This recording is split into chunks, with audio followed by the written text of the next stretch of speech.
Alamды жараткан Аллах Таала мактоолор, о жараткан Аллахым, бизге мээримдүүлүк кылгын, сен мээримдүүлөрдүн мээримдүүсүн. Аллахым, бизди азабың албагын, азап кылууга кудуреттүүсүн. Аллахым, күнөөлөрүбүздү кечиргин, кемчилик айыптарыбызды жашырып оңдогун. Аллахым, рахматың менен, берекең менен биз менен болгун, каарың менен, газабың менен бизге каршы болбогун. Аллахым, пайгамбарга үммөт болуп, пайгамбардын сүннөтү менен жашоо насип эт. Кыямат күнүндө пайгамбардын желегинин айланасында пайгамбар менен кошо тирилип, пайгамбардын шафааты менен бейишке кирүүнү баарыбызга насип эткин. Урматтуу мусулман бир тууган, жаздын келиши.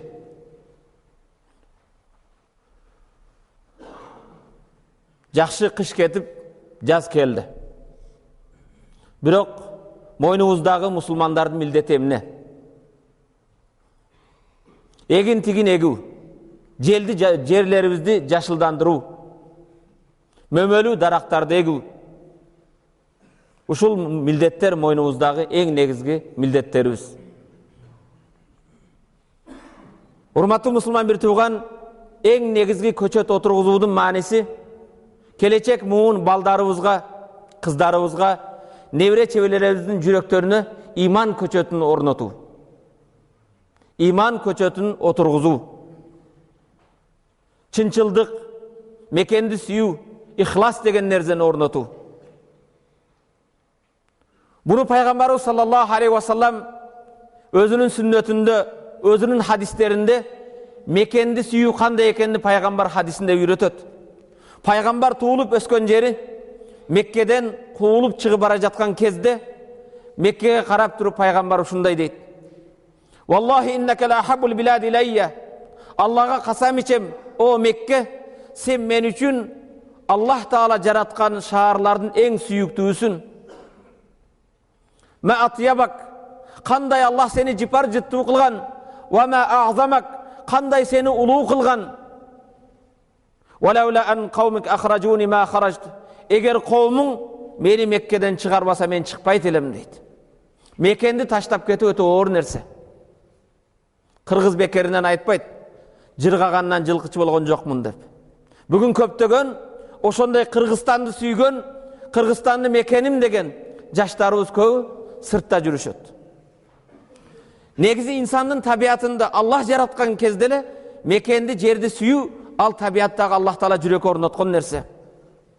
Ошондон урматтуу мусулман бир тууган, келгиле. Жаз келген кезде түрдүү, ар түрдүү пикет менен башка менен эмес, ар бирибиз мекенди сүйүү, келечек балдарыбызга, Кыргызстанда жашап жаткан бардык мусулмандардын жүрөгүнө биримдик, агайынылык, бир туугандык деген көчөттөрдү отургузалы. Эгер ошол нерсени келечек муундун, балдарыбыздын, кыздарыбыздын, небере чеберелердин жүрөгүнө орнотсок, иман, ихлас, имандын бир бөлүгү ал мекенди сүйүү. Ушул нерселерди отургуза турган болсок, ал мамлекетибиздин келечеги. Урматтуу мусулман бир тууган, бул жумада эмне маселе кылсам, жамаатка эмне жөнүндө сүйлөп берсем деп көп ой жүгүрткөндө, ушул ата бабалардын bir sözü esime geldi. Garasu fa akalna ve naghrusu fa ya'kulun. Alar egin tigin köçöttörde oturguzup ketti. Mömölörün biz jedik. Kelgile biz de köçöt, mömölü daraktarda oturguzalı, kelecek bizdi muğun bala çakabız jesin. Mekendi süyü bul imandуулуктан. Урматтуу мусулман бир тууган, мекенди коргоо ал намысты коргоо менен тең нерсе. Мекенди сүйүү үй бүлөңдү, кыздарыңды, бала чакаңды сүйгөн сыяктуу, кыздарыңдын, бала чакаңдын намысын коргоон сыяктуу мекенди коргоо дагы биздин ар бирибиздин милдетибиз. Гарз шажар минал аъмал бақия. Андан кийин урматтуу мусулман бир тууган, эң биринчи орното турган нерсе иман, ихлас, чынчылдык, мекенди сүйүү болсо, андан кийин ушул биздин сүйүктүү мекенибизге түрдүү көчөт, мөмөлүү дарактарды жашылдандыруу, ушул нерселерди аткаруу эң чоң сооп иштерден. Пайгамбарыбыз саллаллаху алейхи ва саллам жумуш кылган колдорду күндөрдүн биринде Абдулла ибн Мас'уд деген сахаба, пайгамбардын эң илимдүү сахабалардан бирөөсү, пайгамбар менен келип саламдашса, Абдулла ибн Мас'уддун колдору köp jumuş kılgandыкtan kabarıp ketiptir. Mazol bolup ketiptir. Peygamberimiz sallallahu aleyhi ve sellem hadisinde uşunday dedi. Hâzihil yed yuhibbuhallah ve rasuluh ve la temassuhan nar. Akhraja el-Bukhari ve Muslim. Bul hadis İmam Bukhari, İmam Muslim çıkargan hadis. Peygamber körüşköndөн keyin moğu koldu, jumuş kılgan iştegen koldu Allah süyöt, Peygamber süyöt. Bul koldu dozak karmabayt deydi. İştegen jumuş kılgan koldu. Urmatlı musulman bir tuğan birok bugün patriotmun, mekendi süyöm, Kırgızstanды süyöm degenler köp. Al bir gana söz menen emes. Al süylögön sözübüz menen, kılgan işimiz menen, al mekenimizge kılgan duabız menen. Peygamberimiz sallallahu aleyhi ve sellem sahabalardan birisi kelip peygamberden soradı. O Allah'ın elçisi. Maga musulmanlardan kelgen zeketten, sadakalardan yardım ber dedi. Peygamberimiz sallallahu aleyhi ve sellem janağı suranıp kelgen jigitke. Bugün de meçitimizin aylanazda kebirler densoluğu çın, altısan aman köçelerde görösün. Kançalagan densoluğu çın, hiçbir oruğu yok. Altısan aman adamlar tilemçilik kılıp jüröt. Peygamberge surap gelgende peygamber aytdı. Li an yahtatiba ahadukum huzmatan ala zahrihi hayrun lahu min an yes'ala ahadan falyu'tihi am yemna'uhu. Bu hadis İmam Bukhari, İmam Muslim çıkargan. Silerden biröňör tilengenden körö toğga çıkıp bir bow otun kötörüp gelip otun menen canım bakkan jakşırak deydi. Birösi geldi, ya Resulallah maga sadaka, zekat, yardım ber dedi. Peygamber üyüngde iş dersen yok bu dedi. Ya Resulallah üyümde bir su kuygan közüm var. Jana jatkan juurganыбызdan başka hiç nerse yok dedi. Peygamber sallallahu aleyhi ve sellem oşo üyündögü közösünü alıp geldi, peygamber sattı. 10 dirhamga satkandan keyin 5 dirhamga balta satıp aldı. 5 dirhamına bala çakana 1-2 günlük azık ovkatını alıp bar dedi. Janagı baltaga peygamber öz kolu men sap salı bergenden keyin emi çıkıp otun jıyna. Otun jıynap satkın bir 10 günge çeyin maga kelbe dedi. Bir 10 günden keyin janagı tirelip gelgen sahaba peygamberge kelip, ya Resulallah kimge yardım bersem? Hudayıma şükür bugün başkalarga yardım berүүgө kudretim jetip kaldı deydi. Urmatlı musulman bir tuğan. Hazreti Umar'dın kezinde bir toğ adamlar meçitin burçuna kelip oturup tasbih tartıp dua kılıp oturgan kezde namaz kezi emes. Musulmandardın padişası Hazreti Umar kelip oturgan adamlar deyim, ne kılıp oturasınlar? Namazdın kezi emes ko dedi. Janagılar aytdı, Allah Taala'dan Allah'a tevekkel kılıp rızk, azık ovkat sorap jatabız dedi. Hazreti Umar özünün kamçısı menen bir ekosunu urdu da aytdı. İnnes sema la tumtir zahban ve la fiddatan. Asman altın kümüş jadırbayt. Bul jerde oturup varıp Allah'a tevekkel kıldım, rızk surabagın, çıkıp hareket kıl dedi. Jumuş kıl dedi. Hurmatlı musulman bir toğan, keremetli Kur'an'da Allah Teala aytdı. Auzu billahi mineşşeytanirracim. Huve enşa'akum minel ardı ve ista'marakum fiha. Huve enşa'akum minel ard. Sizleri jerden jarattı. Adam atabızdı topraktan, jerdin maddasından jaralgan siyaktı, bizdi jerden jarattı. Vasta'marakum fiha. Oşo jerdi önüktürgüle, kurgula, egin ekkile, mömö jama daraktarını tikkile degende Allah jerdi önüktürүү üçün bizdi jarattı. Vasta'marakum fiha degen ayattın manisi keremetli Kur'an-ı Kerim'de Allah Teala jerdi önüktürgüle, kurgula, kozdogula, buzgula degen yok. Peygamberimiz sallallahu aleyhi ve sellem özünün hadisinde ündögöndeyle Peygamberimiz sallallahu aleyhi ve sellem'ga Cebrail aleyhisselam bul ayat tap kelet. Keremetli Kur'an'da Allah Teala diyor: "Ve men yubeddil ni'metallah min ba'di ma ca'atuhu fe innallaha şedidul iqab." Allah Teala'nın nimeti kelgenden keyin Allah bergen uşunday koz jerdi kim buzsa, anı talqalasa fe innallaha şedidul iqab. Alarga Allah'ın kattu azabı var deydi. Allah keremetli Kur'an'da aytadi: "Auzu billahi mineşşeytanirracim. Kulu veşrabu, jegile, içkile min rizqillah." Allah'ın bergen rızkından jegile, içkile. Ve la ta'saf fil ardı mufsidin. Jerde buzukluk kılvagla. Jerdi talqalavagla. Jerdeki bir jaratılış ekologiyanı talqalap jok kılvagla deydi Allah Tebaraka ve Teala. İnsan bul jerdeki Allah Teala'nın orunbasarı. İnsan jerdeki kojoyun eesi emes. Kalaganday, özünün nafsı kumarı kalaganday işti kıla vermeydi. Biz bul jerde Allah Teala'nın orunbasarı. Senin denеңді Аллах Таала аманат қылып берген сияқты, бұл жаратылыштағы біздің мойнымыздағы аманат, урматтуу мұсылман бір туған. Денеңді, өзіңнің денеңді қандай орудан, ыстықтан, суықтан сақтағандай, жаратылышты да сақтау да ар біріміздің милдетіміз, урматтуу мұсылман бір туғандар. Бүгін экология дейді, же жаратылыш дейіз. Экология, жаратылыш деген эмне, урматтуу мұсылман бір туған? Ал біз жашап жатқан шаар, шаарыбыздын айланасы тоолор, токойлор, суулар, жана үйүбүздүн айланасындагы баары бактар, башкалар, ушулар экология. Биз алып жаткан демибиз, ичип жаткан суубуз. Урматтуу мусулман бир тууган, жараткан Аллах табарака ва таала бизди бул жерге орун басар кылып жараткан болсо, Алланын буйругун аткарышыбыз керек. Алланын тыюу салган нерселерден тыйылыш керек. Зайд ибн Аслам деген алым, Аллах Таала инсанды жаратуудан максат бул жерди өнүктүрүү, жашылдандыруу, кооздоо инсандын милдети дейт. Пайгамбарыбыз саллаллаху алейхи ва саллям иманды эмне менен байланыштырат? Бир пайгамбарга салават. Караң, урматтуу мусулман бир тууган. Ал-иману бид'ун ва саб'уна шу'батун. Имандын 70тен көп шакчасы бар дейт. Алхамдулилlah, имандыбыз. Имандын 70тен көп шакчасы бар экен.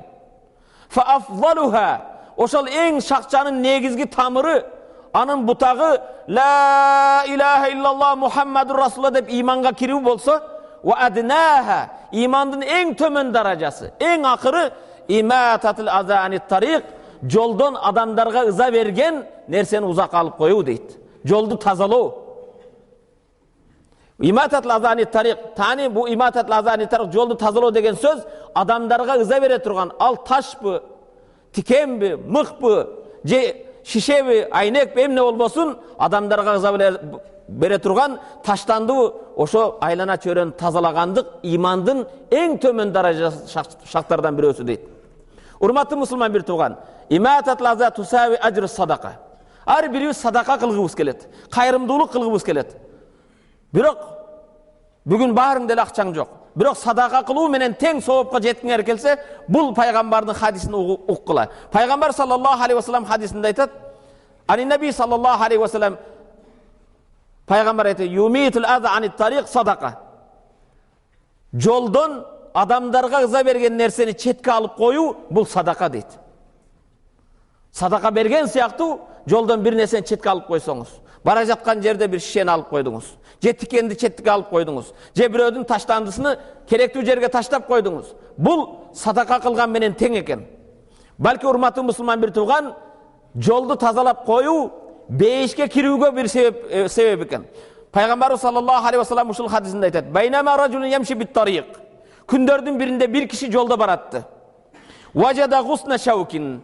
Тикендүү бир шакты көрүп калды. Жолдо бара жаткан бир киши жолда жаткан тикендүү шакты көрдү. Фаахазаху, ошону жолдон алып койду. Фашакараллаху лаху фагафара. Аллах ошонун кылган ишин кабыл кылып, күнөөлөрүн кечирди дейт. Балким, урматтуу мусулман бир тууган, бара жаткан кезде ошо жолдогу чоң бир ташты четке алып коюу менен Аллах бардык күнөөңдү кечирер. Балким, бейишке киришиңе ушул себеп болуп калар. Ва фи риваят Ибн Мажа чыгарган хадисте пайгамбар айтат, кана аля тариqin гусни шажаратин юзин нас. Адамдарга жолунда ыза берген бир шакча бар эле. Адамдардын жолунда адамдарга ыза бере турган бир шак бар эди. Фа аматаха ражулун, бир киши келди да ошону четтетип койду. Фа адхалахул жанна, ошол себеп менен бейишке кирди дейт. Аллаху акбар. Караң, динибиз кандай улуу дин. Бейишке кирүү бир гана мечитке келүү менен чектелип калбайт экен. Балким, ошо адамдарга ыза берген бир шакты же бир тикенди четке алып коюу менен бейишке киргенин пайгамбар саллаллаху алейхи ва саллям айтат. Бал канат иматат лаза мин афдал амал умма. Умматтын эң афзал амалдардан. Урматтуу мусулман бир тууган, бардыгыбыз ислам дининде эң жакшы бир иш кылгыбыз келет, Туурабы? Пайгамбар саллаллаху алейхи ва саллям ушундай дейт. Уридат алайя амал уммати хасануха ва сайиуха. Фаважатту фи махасин амалих аза юмат анит тариq. Бул хадисте айтып угууга бир салават.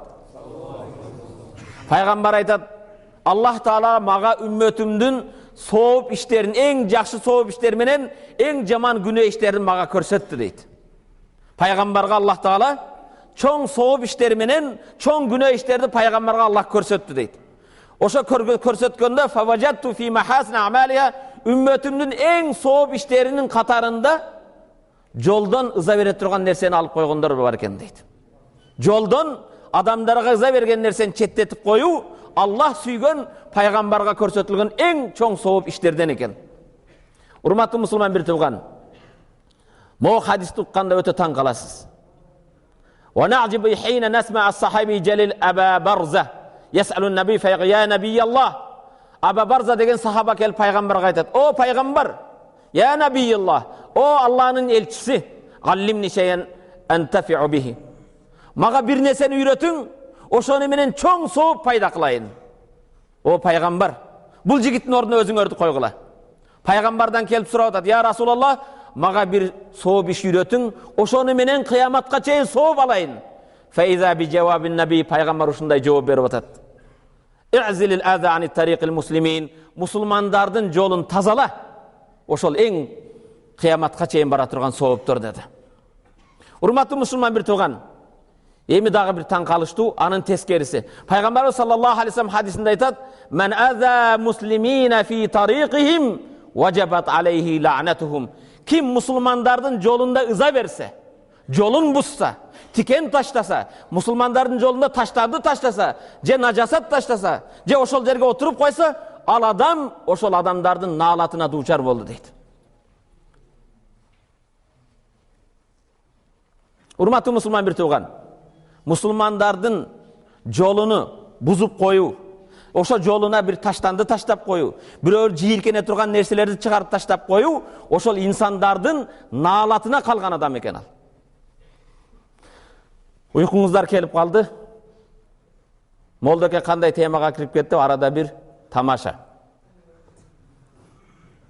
Кыргыз жигит менен казак жигит бирге бир университетте окуптур. Автодорожный башкабы жол куруучу кесибини бүтүптүрлөр. Бир канча жылдар өткөндөн кийин кыргыз жигит Казакстанга барып досумдун кабар алайынчы, турмушу кандай экен деп барса, казак өтө байып кетиптир. Тамдар, сарайлар, ар түрдүү машинелер, дүкөндөр. Досум кантип байыдың десе, жүр дептир. Байыганымдын себебин көрсөтөйүн деп, Алматанын бир көчөсүн алып келип, "Могу көчөнү көрүп турасыңбы?" "Ооба, көрүп турам." "Ушул жол мен салдым. Бул четинен 5 сантиметр, бул четинен 5 сантиметр кыскартып жедим эле, ушунчалык байлыкка жеттим" дептир. Жолдун четинен 5 сантиметрден жеп коюптур. Жылдар өтүп, күндөр өтүп, казак кыргызга келиптир. Келсе кыргыз андан да бай экен. Байлыгына саны жетпейт. "Ай досум, сен кандай байып кеттиң?" "Жүр, мен да байганымдын сырын көрсөтөйүн" дептир. Казакты жетелеп келип бир ээн тала, катыраган талаа кап чыгып, "Могу талааны көрдүңбү?" дептир. "А, көрдүм" десе, "Ушул жерде жол салыныш керек эле" дептир.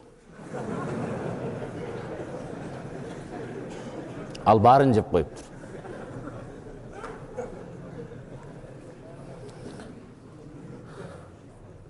Урматтуу мусулман бир тууган, Хазирети Умар ибн Хаттаб пайгамбардын тарбиясын алган. Хазирети Умар ибн Хаттаб мусулмандардын халифасы, экинчи халифа. Бул тамаша чындыкка жанаша. Хазирети Умар мусулмандардын падышасы, ал түнү уктасам Кудайдын акын аткарган болбойм деп, күндүзү дайым элине жерине кызмат кылат экен да, түнү 2 саат 3 саат уктап, жаратканга жалбарып, намаз окуп, элиге жериге бата кылып чыгат экен. Түнүн толук уктабайт экен. Эгер күндүзүн толук уктасам, мойнума жүктөлгөн милдетти аткарбай, Кудайдын астында кантип жооп берем деп күндүз да уктабайт экен. Андан кийин Хазирети Умар ушундай дечү экен: "Лау анна баглатан усират фил Ирак, саалани Аллаху лима лам туслих лаха тариq." Илачу экен. Эгер Багдадта, өзүнүн отурган жери Мадина, Багдад Иракта, Мадина Саудияда, Хазирети Умар Мадинада отуруп ыйлайт экен.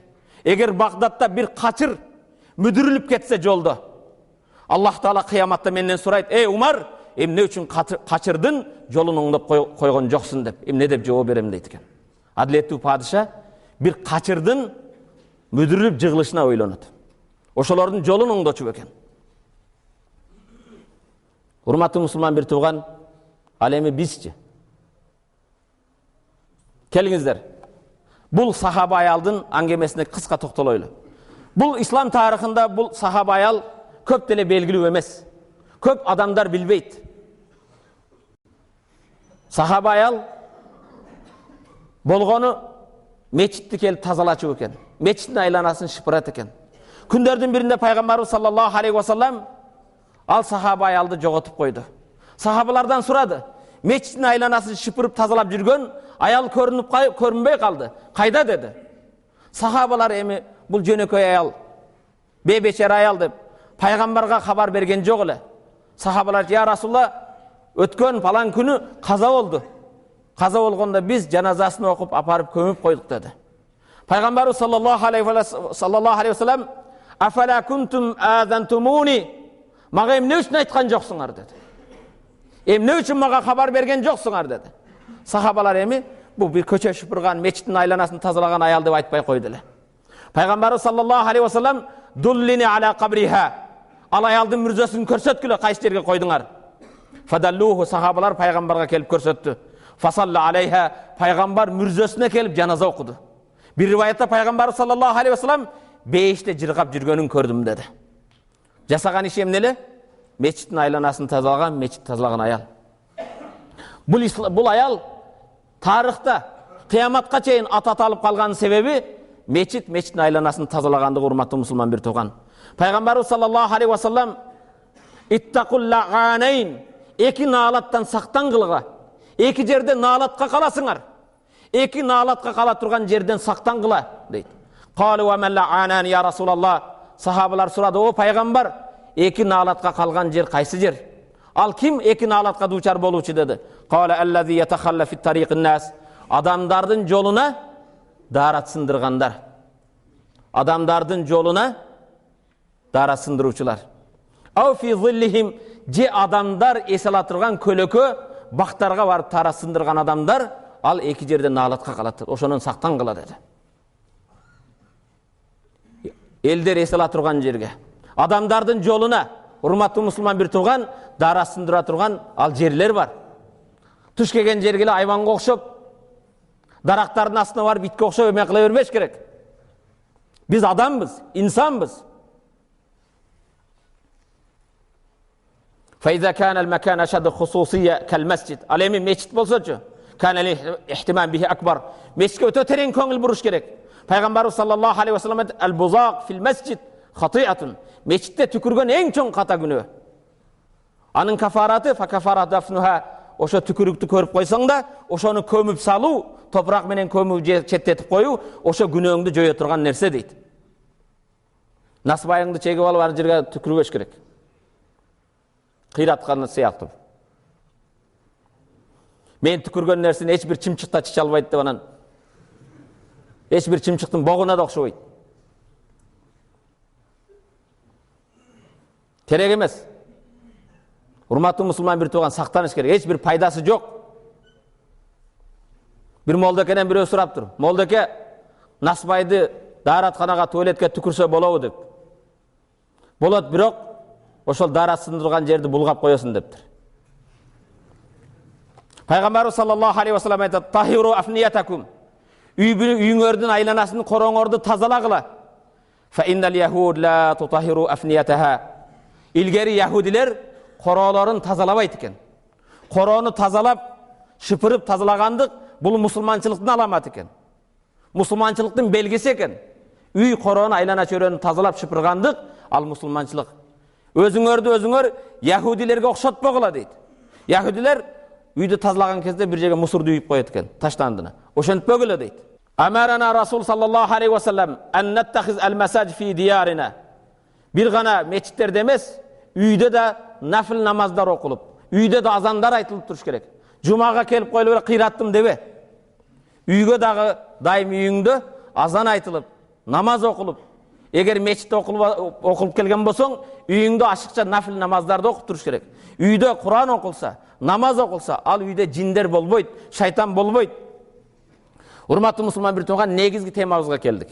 Негизги темабыз ат-ташжир. Дарактандыруу. жашылдандыруу айлана чөйрөнү. Пайгамбарыбыз саллаллаху алейхи вассалам ислам динибиз буга чакырган. Ислам динибиздин бизге буйрган милдеттерден бирөөсү пайгамбар саллаллаху алейхи вассалам айтат: "Угуң, өтө кооз, чырайлуу хадис. Кудайым буйрса бул жумадан чыгып алып көп адамдар ушул соопко ээ болоюн деп аракет кылат. Аракет кылабыз иншалла. Бул хадисти караң. Ма мин муслимин ягрису гарсан ау язрау зар'ан фаякулу минху ат-тайр ау инсан ау бахиматун илля кана лаху бихи садака. Кайсы бир мусулман дарак отургузса, же бир эгин эксе, пикетке чыкса деген жок. Кайсы бир мусулман жас келген кезде эгин эксе, же бир көчөт отургузса, фаякулу минху ат-тайр, ошол эккен эгинден же дарактан бир канаттуу жесе, ау инсан же бир инсан жесе, ау бахима же бир айван жесе, илля кана лаху бихи садака, ошол адамга садака сообу жете берет дейт. Имам Муслим чыгарган хадисте ушул хадистин уландысы ва ма сурика минху лаху садака. Бирөөлөр ошол мөмөлүү дарактан же эккен эгинден урдаса да эккен адамга сообу тиет дейт. Ва ла ярзауху ахадун илля кана лаху садака. Кээ бир жерге дарак отургузсаңыз, же эгин эксеңиз, кээ бирлер ушул жерге отургузуп андай мындай деп артыңдан сүйлөсө да сооп садака болот экен сиз үчүн. Урматтуу мусулман бир тууган, караң эми. Көчөт отургузуудун кандай ислам динибизде өтө сооп экендигин пайгамбар саллаллаху алейхи вассалам о хадисинде ушундай дейт. Ин каматис саа ва фи яди ахадукум фасила фа ин истата ла якума хатта ягриса фальягриса.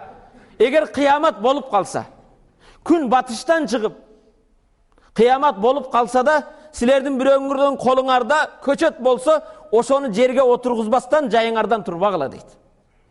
Кыямат болгондо үмүт үзүлүш керек го. Бүгүн болду. Күн бүттү. Заман бүттү. Кыямат болду деген кезде да колуңда көчөтүң болсо, ошону отургузуп коюп анан тургун дейт пайгамбарыбыз саллаллаху алейхи вассалам. Үмүтүңдү үзбө деген сөз. Көчөт отургуз. Ман ахя ардан майтатан фахияла. Пайгамбар айтат, ким өлүк жерди, суу чыкпаган жерди суу чыгарып тирилсе, ошол ээси болот дейт. Биздин канча суу чыккан жерлерибиз, эгин жерлерибиз эгилбей жатат. Эгин эккен ордуна, көчөт отургузган ордуна түрдүү пикеттер, башкалар, эки адам башы бириксе ошол жерге чурка бармай. Урматтуу мусулман бир тууган, ма мин ражулун ягрису гарсан илля катабаллаху лаху минал ажри кадра ма яхруджу мин самари заликал гарс. Бул хадисти караң. Кайсы бир мусулман, кайсы бир адам бир көчөттү отургузса дейт, Аллах табарак ва таала отургузганына сооп жазат. Андан кийин ошо көчөттөн канча мөмө болсо, алмабы, өрүкпү, башкабы, ошол мөмөсүнчө жылына сооп ала берет дейт. Урматтуу мусулман бир тууган, экологияны сактоо, башка кылуу деген динибиздеги негизги маселелерден. Пайгамбардын бул хадисине кулак түшүң. Ма мин муслимин ما من إنسان يقتل عصفورا فما فوقها بغير حق إلا سأل الله عز وجل عنها يوم القيامة. Kaysı bir insan, kaysı bir Müslüman bir çimçikti öldürse, hiçbir sebepsiz kıyamatta Allah'ın aslında cevap verir deydi. Sebepsiz degen sahabalar soradı, ya Resulullah, sebepsiz degenge kanday düşünüyoruz dese, qala haqquha an yazba fayakula. Açkalıktan jeş üçün uğa çıksan bolot. Ve la yaqta rasa fayarmi, jönle atıp salıp taştap koybogun deydi. Je başın julu ırgıtı verбегin, bir kanat tuğdu. Qala Resulullah sallallahu aleyhi ve sellem, men qatala usfuran acca ilallahi azze ve celle yevmel qiyama, yaqulu ya Rab, inne fulanen qatalani abasan ve lem yaqtuluni limenfaatin. Kaysı bir Müslüman, kaysı bir insan bir kanat tuğdu, bir sebepsiz öldürse, kıyamatta Allah Teala'nın aslına arızlanıp gelet. O Allah'ım, falançı bendendi suraçı, ne için beni bir paydasız öldürdü deydi. Paydasız degeni, eğer açkalıktan bir muhtaç bolup öldürsen, ağa cevap vermeydi ekensin. Jönle hobbi kılıp öldüre verbeş gerek alardı. Ana kançalagan, Kızıl Kitapka kirgen kanattuğlarımız, jana başka hayvanlar jogolup ketdi Kırgızstanda. Neden? Hurmatlı Müslüman bir sugan, garasu fa akalna. Ata babamız bul жерди сактады, эгин тигин экти. Бүгүн жеп келатабыз. Калганын кыйып, жагып жок кылып атабыз. Келечек муунга биз отургузбайлыбы? Innal mu'min fi hadal kawn yabni wa la yahdim. Имандуу адам бул жаратылышта курат, оңдойт, бузбайт, талкалабайт. Имандуу эмне кылат экен? Бул жаратылышта оңдойт экен, көчөт отургузат экен, тургузат, кооздойт, ал талкалап бузбайт. Ва язра ва ла якта, эгин эгет, аны талкалап күйгүзүп жок кылбайт. Ва юсаббихуллаху билисани, сен отургузган көчөттөр, сен эккен эгиндер өз тили менен Аллага тасбih айтат, анын тасбиси сага сооп. Ва юсги иля тасбих махлукатихи, имандуу адам жаратылыштын Аллага болгон тасбисине кулак салат. Ал эми имансызчы, Аллах Куранда айтат: "Ва иза тавалла са'a фил арди лiyufsida fiha ва yuhlikal harsa wan nasl wallahu la yuhibbul fasad." Бакара сүрөсү 205-аят. Имансыз жерде бузукулук кылат, эгин тигинди жок кылат, келечек муунду жок кылат, урук урпакты жок кылат. Аллах бузукуларды сүйбөйт дейт. Урматтуу мусулман бир тууган, имандуудун башкалардан өзгөчөлүгү эмнеде? Эгин эгүүсү менен, өзүнүн айлана чөйрөсүн жашылдандыруу менен, көрктөндүрүү менен. Урматтуу мусулман бир тууган, жашылдандыруу бул көктөө, бул жашоодун бир аламаты да, белгиси. Эмне үчүн эгебиз? Келечек муун пайдалансын. Бизге пайдасы тийсе тийбесе, Кудай буйрса биздин урпактар балдарыбызга пайдасы тиет. Салман эль-Фарси деген пайгамбардын сахабасы бар эле. Салман эль-Фарс Мадинада бирөөдүн колунда кул эле. Кулдуктан боштонуу үчүн кожоюна келип, мени кулдуктан бошот десе, кожоюн айтат: 500 түп хурма дарагын отургузасын, эгер баары көктөп кетсе, мен сени боштондукка чыгарам дейт. Салман эль-Фарси пайгамбарыбыз саллаллаху алейхи вассалам жанына келди. Я Расулаллах, мен эркиндикке чыгуу, мени бошот деп келсем, кожоюнум мага ушундай шарт кой деди. 500 хурма багын, дарагын, көчөтүн отургузсаң, баары көктөсө, сени азаттык, боштондукка чыгарам деди. Пайгамбарыбыз саллаллаху алейхи вассалам: ал сен көчөттөрдүн ордун казып даярда деди. Бир канча күн даярдагандан кийин пайгамбарыбыз саллаллаху алейхи вассалам өз колу менен келип бисмилла деп, ошо 500 хурма көчөтүн пайгамбар өз колу менен отургузду. Андан кийин Салман эль-Фарси ушул себептен бардыгы көктөгөндөн кийин кулдуктан боштондукка чыкты. Урматтуу мусулман бир тууган, кел, сен да пайгамбар алейхиссаламдын, Мухаммад алейхиссалам үммөтүмүн десең, жок дегенде 5 көчөт отургуз. Айлана чөйрөңө, коргонуңа, корооңо, жериңе тазалык эме. Пайгамбар саллаллаху алейхи вассалам хадисинде: "Ат-тухуру шатрул иман", тазалык имандуудун бир бөлүгү дейт. Эртең субботник башка чакырып, субботник эмес, буга чакыруу керек эмес. Биз мусулмандар, динибиз бизге милдеттүү кылган нерсе. Айлана чөйрөбүздү, өзүбүздүн иштеген жерибизди, корообузду биз тазалашыбыз керек. Бирөөдөн аны буйрук күтпөш керек. Бул динибиздин талабы. Тазалык имандын бир бөлүгү дейт. Экинчи бөлүгү анан намаз, орозо, зекет болсо, тазалык ошол имандын жарымын бөлсөңүз бир бөлүгү ушу тазалыкта экен. Персиянын падышасы күндөрдүн биринде өзүнүн аскерлери менен жолдо баратты. Жолдо баратса, биринчи сафта отурган аксакалдарга окшогон бир каарыган ата зайтун дарагын отургузуп жатыптыр. Зайтун көчөтүн отургузуп жаткан кезде Персиянын падышасы Кисра: "О каарыган чал, кандай акылыңнан ажырагансың? Бул зайтун дарагы мөмөсүн тез бербейт. Мунун мөмөсүн жебейсиң. Эмне үчүн бул көчөттү отургузуп жатасың?" деди. "Муну жемексиңби сен?" деди. Анда жанагы каарыган аксакал көчөттү отурулуп жаткан падышага карап туруп ушундай деди: "Лaqad gharasa min qabl man qablana fa akalna." Бизде мурдагы бабаларыбыз, аталарыбыз отургузуп кеттир, мөмөлөрүн жедик. "Wa nahnu naghrus likay ya'kulu min ba'dina." Бизден кийингилер жесин деп мен да отургузуп жатам деди. Туурабы? Анын жообун уккан падыша сага бир сыйлык катары сыйлык бергиледи да, бир канча сыйлык акча берди. Анда аксакал карап туруп падышага: "О падышам, караңчы, менин отургузган дарагымдын мөмөсү кандай тез келди" деди. Падыша экинчи жанагы сөзүнө таң калып: "Бул сөзүң да андан да кызык болду" деди. "Кайра бир жайызда сыйлык бергиле" деди. Экинчи жолу сыйлык берди аксакалга. Анда аксакал карап туруп падышага: "Падышам, адамдардын отургузган дарагы мөмөсүн жылына бир жолу берсе, менин отургузган көчөтүм 1 сааттын ичинде 2 мөмө берди dedi. Урматтуу мусулман бир тууган, ошондуктан үмүт үзбөш керек.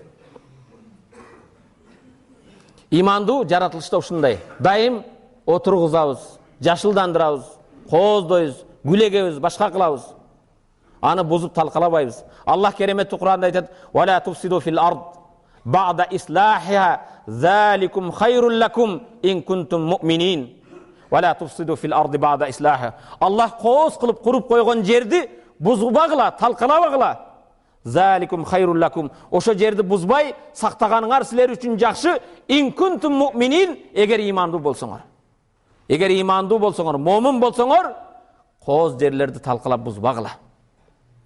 Ва кала таала: "Ва ла табгил фасада фил ард." Аллах Кур'анда айтат: "Жерде бузукулукту издеп жүрбө. Бузукулуктун артынан чуркаба. Инналлаха ла юхиббул муфсидин." Аллах бузукларды сүйбөйт дейт. Бул келечек муундун мурасы экен. Бизден кала турган мурас, урматтуу мусулман бир тууган. Ислам динибиз айлана чөйрөнүн, жолду, башканы тазалап, жашылдандырууга буйрган сыяктуу эле, караң урматтуу мусулман бир тууган, бейиштин ачкычы эмне? Намаз. Намаздын ачкычы даарат.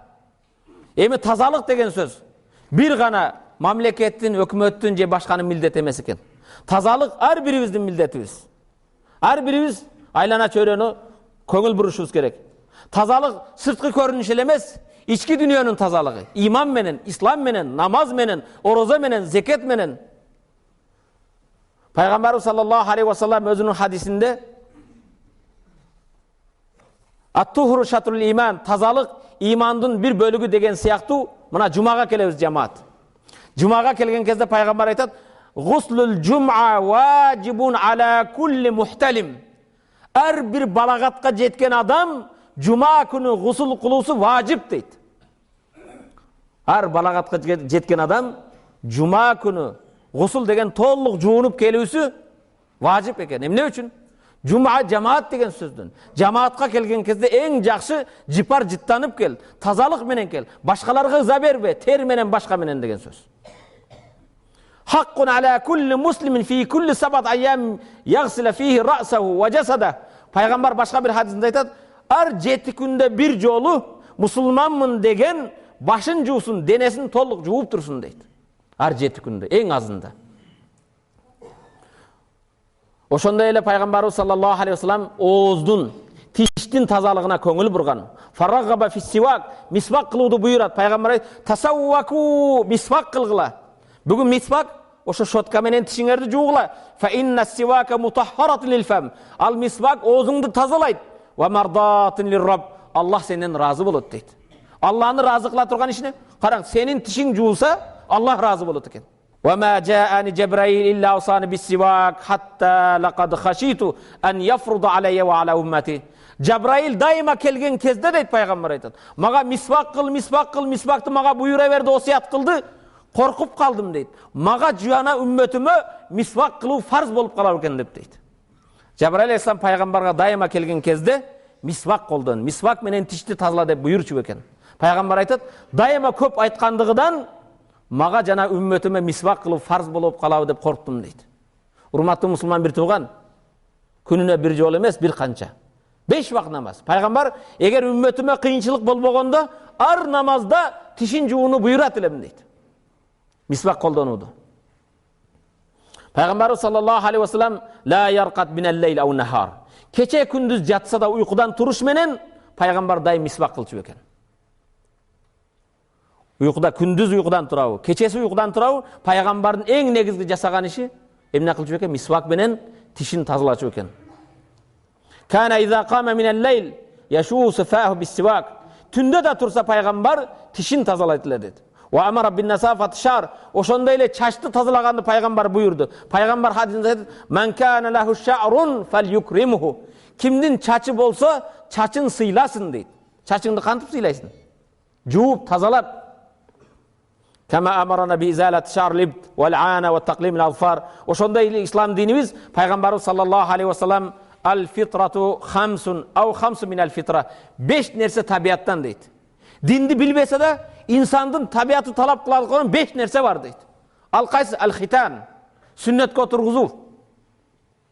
Erkeklerdi sünnetke oturguzu. Val istihdad. Kindiktin aslında kırı, tazalanu. Val ibt. Koltuktun aslını tazalı. Ve taklimil azfar. Tırmakta alı. Ve katsı şavar jana muruttu kıskartı. Oğuzuna kirgizbesten. İslam dinimiz bir gana denenin tazalığına köngül burgan yok. Peygamberimiz sallallahu aleyhi ve sellem üydün tazalığı, meçitin tazalığı. Allah kelimeti Kur'an-ı Kerim'de İnnallaha yuhibbut tawwabine ve yuhibbul mutatahhirin. Allah süyet kimdi? Tövbe kılgandardı, jana taza jürgöndördü deydi. Kelimeti Kur'an-ı Kerim'de Allah tebarek ve teala ya bani Adam huzu zinetakum inde kulli mescid. O adam baldarı ar sajda kılgan kezde, ar meçitke bargan kezde huzu zinetakum en jakşı koz kiyimiңерди kiygile deydi. Жаңы modni boluş şart emes. Taza, juulgan, jıpar-jıttangan. Allah Teala emneledi huzu zinetakum inde kulli mescid. Ar meçitke bargan kezde, ar sajda kılam degen kezde en jakşı taza kiyimiңерди, zinat degen koz, çıraylı kiyimiңерди kiyip kelgile deydi. Çoңдор çakırsa күзгүн жанында канча турасың? Мешітке болса бола берет деп. Спортивка, шортик башка менен келбе. Мешітке Аллахтын үйүнө келесиң. Бул жерге Аллах сени чакырат. Аллахтын астына эң жакшынакай болуп кел аракет кыл. Эң жакшы атырыңды колдон. Урматтуу мусулман бир тууган.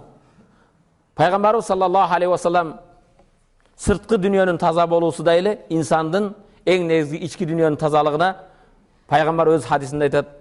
5 вак намаз силердин бирөөңөрдүн үйүңөрдүн астынан агып турган бир агын суу сыяктуу. Арык же дарыя сыяктуу. Эгер силердин бирөөңөр ошол үйүңөрдөн агып жаткан сууга бүгүн дарыя же болсо арык издебей эле кой, үйүңдөгү душ, жылуу суу башка агып атат. Ошого күнүгө 5 жолу жуунсаңар, денеңерде кир калабы дейт. Сахабалар я Расулалла, bir adam күнүгө 5 жол жуулса, анын денесинде эч качан кир калбайт дейт. Пайгамбарыбыз саллаллаху алейхи ва саллям ошол сыяктуу 5 вак намаз барды күнөөлөрдөн силерди тазалайт дейт. Жараткан Аллах табарак ва таала баарыбызды угуучу бенделерден кылсын. Уккан аят хадистерге амал кылуу насип этсин. Жараткан Аллахым ушул көрктүү мекенибизди көздүн карегидей сактооду баарыбызга насип этсин. Урматтуу мусулман бир тууган, биздин жаратылыш, биздин экология карап туруң. Көптөгөн адамдар көзү күйүп көз салган жер. Эгер мен бүгүн ойлоймун, Аллах Таала көптөгөн адам заты балдарын, адам атанын балдарын бир жерде жаратып, топтоп, өзүңөргө жер тандагыла, чуркагыла десе, көбү Кыргызстанга келмек. Тоолордун үстүндө, тоолордун астында канчалаган кендерибиз, алтындарыбыз, башкаларыбыз, Кудайыма шүгүр, бардык нерсебиз бар. Жердин астында, жердин бетинде көптөгөн кендер бар. Жерибиздин абасы, суулары, бейиштин төрү болгондой жер. Бирок бизге бир нерсе жетишпейт. Ошол жерди көздүн карегиндей сактап сүйгөн, ошол жер үчүн, ошол мекен үчүн жигиттер керек. Сөздө эмес, кыймыл аракетте. Урматтуу мусулман бир тууган, негизги маселем келгиле. Жаз келген кезде ар бирибиз өзүбүздүн корообузга, айлана чөйрөбүзгө, окуган мечитибизге, окуган университетте окуйсуңбу, же бир жерде иштейсиңби, ошол иштеген жерлерибизди, өзүбүз жашаган жерди аракет кылып тазалайлы, жашылдандырайлы, бир аракет кылалы. Амин. Аллахумма гфир лана зунубана وكفر عنا سيئاتنا وتوفنا مع الأبرار اللهم أعنا على ذكرك وشكرك وحسن عبادتك برحمتك يا أرحم الراحمين.